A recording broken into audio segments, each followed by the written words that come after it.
Sedikit kita ke kangkung. Ini sudah saya tanam kurang lebih 2 minggu yang lalu. Saya punya 2 raised bed di belakang ini. Inilah bekas raised bed kangkung yang pertama sudah habis panen. Sudah saya olah lagi, saya gemburkan, mungkin 1 buah per hari supaya sisa akar-akar itu mati. Nah, sudah saya tanam lagi, kurang lebih usianya sudah hampir 2 minggu. Tumbuhnya cukup baik dan syukur alhamdulillah beberapa hari yang lalu sudah diguyur hujan, nah sehingga mampu membasahi media tanam ini dan membantu kita untuk mengurangi tenaga untuk menyiram. Tapi tetap kita pantau, walaupun musim hujan biasanya di Palangkaraya cuaca panasnya cukup terik. Ini kurang lebih sekitar pukul 9 pagi sudah cukup terik seperti ini.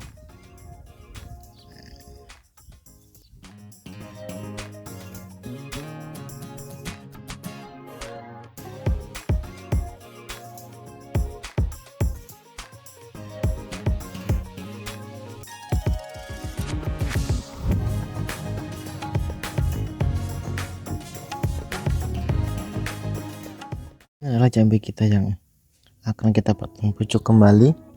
Sebelumnya saya sudah melakukan potong pucuk cabai, ada 4 cabai yang sudah kita potong pucuknya. Kemudian ini ada cabai baru yang baru juga saya tanam dan sudah waktunya untuk potong pucuk.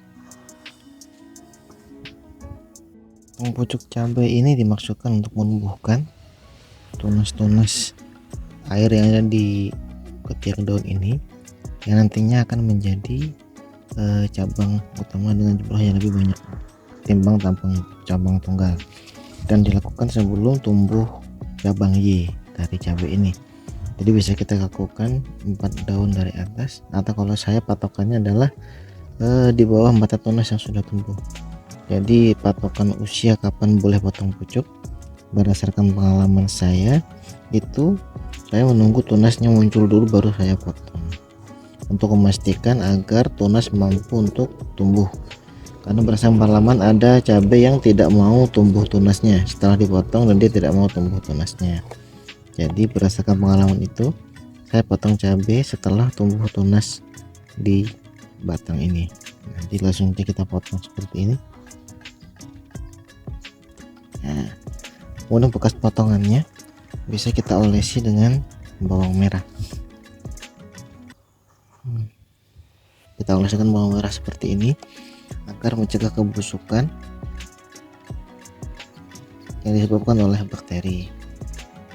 Dan juga yang tidak kalah penting, pemotongan cabai seperti ini dilakukan pada saat cuaca sedang panas. Nah, tidak dalam keadaan lembab, sehingga mengurangi kemungkinan bekas potongan tersebut terserang bakteri. Setelah dipotong nantinya, tunas-tunas ini akan menjadi batang baru dengan jumlah yang lebih banyak, bisa 4-5. Tapi untuk kali ini saya akan fokus kepada 4 tunas saja agar memaksimalkan pertumbuhan buah dan juga cabangnya nanti. Dan metode ini sudah saya terapkan pada penanaman cabai yang sebelumnya. Sudah saya terapkan dan saya sudah merasakan keberhasilannya. Ini cabai sudah saya potong seminggu yang lalu dan sudah mulai tumbuh tunas. Maksimal saya sisakan 4 tunas baru masing-masing cabai. Ada juga cabai yang masih polybag yang masih kosong, nantinya akan saya tanami benih cabai yang sudah saya persiapkan di sini, cabai yang baru. Sedangkan ini, kalau teman-teman ingat semua, ini adalah cabai yang kita potong batangnya. Dari beberapa cabai ternyata hanya 2 yang mampu bertahan dan mampu untuk tumbuh tunas dan cukup baik pertumbuhannya. Namun sampai saat ini masih belum muncul bunga, mungkin masih perlu beberapa waktu lagi, tapi tetap kita jaga nutrisi dan juga pupuknya. Dari perbatangan dan daun ini cukup baik karena rajin kami siram dan juga kami berikan pupuk. Kan daunnya cukup normal dan cukup baik, warnanya cukup hijau. Ini ada beberapa diserang penyakit, ada kutu-kutuan, nanti akan kita basmi dengan pestisida nabati.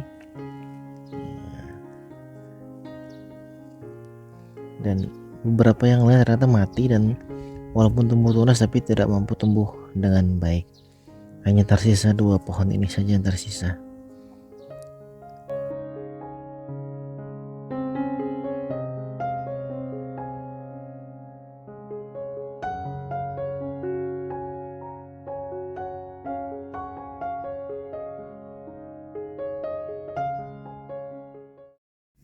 Ini adalah selada pertama yang berhasil kami tumbuhkan di sini di kebun rumah.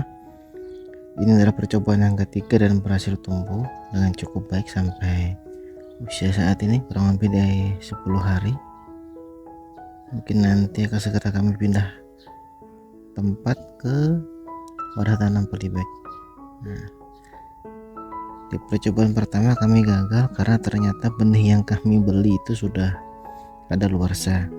Di percobaan kedua itu juga gagal karena kami menempatkan persemaiannya di tempat yang cukup terik, dan berdasarkan pengalaman kami, selada ini tidak tahan pada cuaca yang cukup terik karena beberapa bulan lalu di sini di Palangkaraya dilanda musim kemarau, dan akhirnya ini dapat tumbuh dengan kami letakkan pada persemaian di tempat yang cukup dingin dan cukup lembab, dan akhirnya berhasil tumbuh sampai seperti ini, dan nanti akan segera kita pindah tanamkan.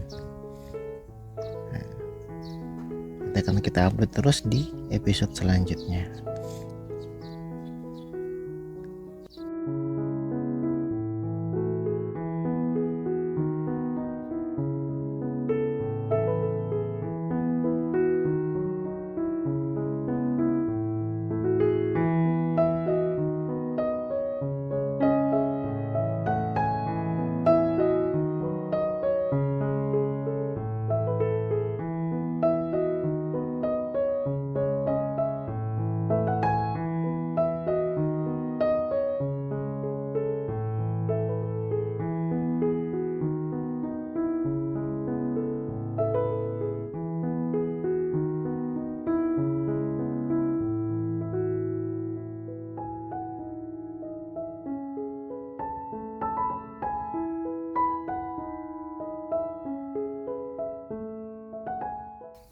ini adalah bekas rice bed kangkung dan juga sawi.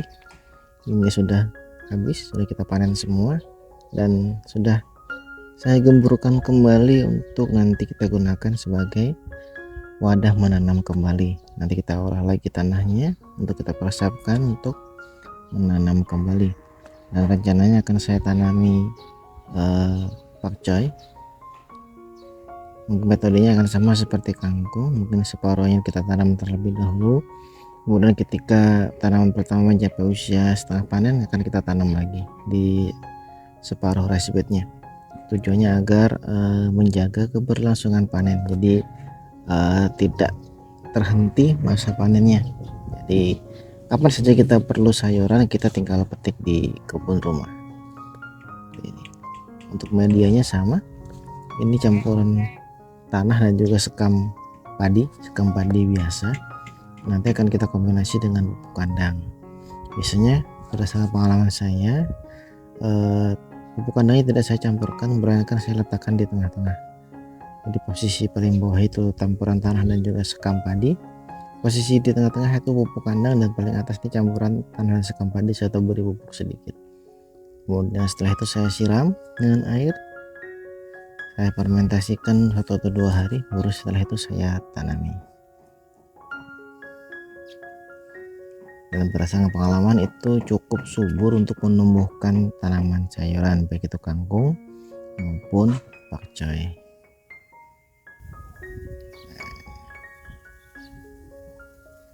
Untuk update-nya jangan lupa terus ikuti channel ini, jangan lupa subscribe supaya tidak ketinggalan perkembangan kebun kami yang selanjutnya.